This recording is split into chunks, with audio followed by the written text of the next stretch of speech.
Now that Democrats are out of power, they're changing their tune. Let's work with the other side. This is the oldest tactic in the book. Welcome to John Mike Keene. Here's Bill Clinton. Well, I do think we should stop trying to criminalize politics. But on the other, I think we should, both of us. Both of them, both sides.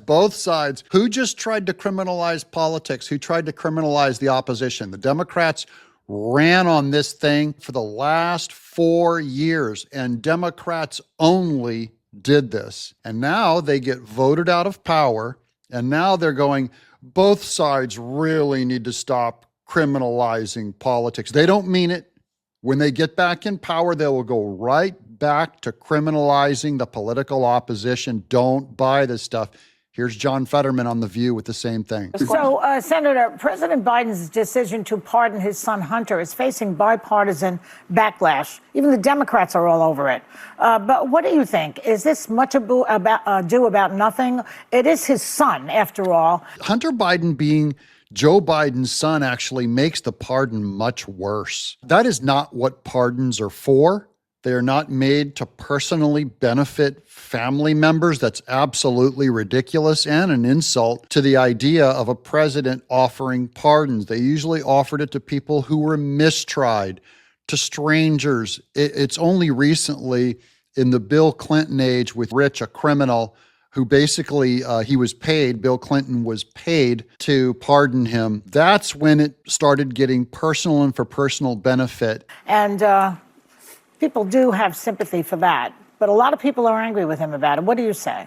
Well, I think alone, bad, friend, good. I'm sorry, I had to do that. Every time I hear John Fetterman, I always think of Frankenstein. Arrgh, smoke. It's undeniable that Fire, the case against Hunter Biden was really politically motivated. That's ridiculous.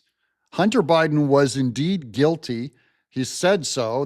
He's confessed to it and said he did not pay his taxes for 4 years. Millions of dollars he did not pay his taxes, which would wind up any of us in jail.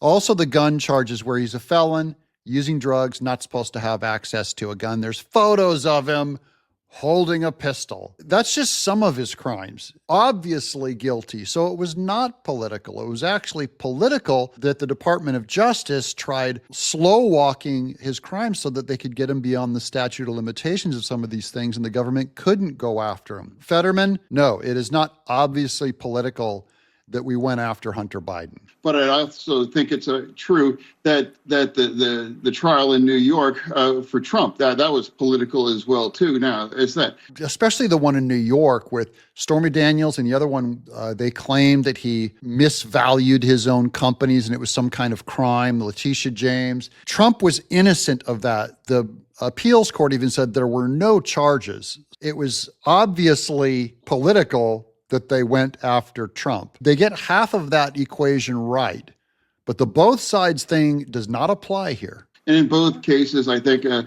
pardon is appropriate. And I really think collectively, America's confidence in these kinds of institutions have been damaged by these kinds of cases. And we cannot allow these kinds of institutions to be weaponized against our political opponents. So now he just takes the Bill Clinton pose right there of we really have to stop this weaponizing of the government against each other. Remember, the Democrats have done this against Trump for 4 years, and now they're afraid that we're going to apply not lawfare, because it's actually, they really do break the law. What Department of Justice did, what Mayorkas did with the southern border, what Biden did with Burisma, what Hunter Biden did, the J6 committee, they need to be looked into and rightly investigated. And now the Democrats are going, we're not in power. Let's stop battling each other. No, we can't. You can't do that, because they will not learn their lesson unless we try them with our majority. And it's very clear both trials were politically motivated and weaponized that on the other side. But when they say both sides, don't you believe it? And they don't mean it. as soon as these Democrats get back in power, it's going to be weaponization on, and we were suckers for not investigating them in the same way. It's possible that Biden might pardon Trump to try to further this theory, to try and look like they're being magnanimous. So, oops, I guess you won the election after all. We're all going to pardon you. But you know that if they won the election, they would have thrown Trump in prison for life and bankrupted him. I'm John Mike Keene.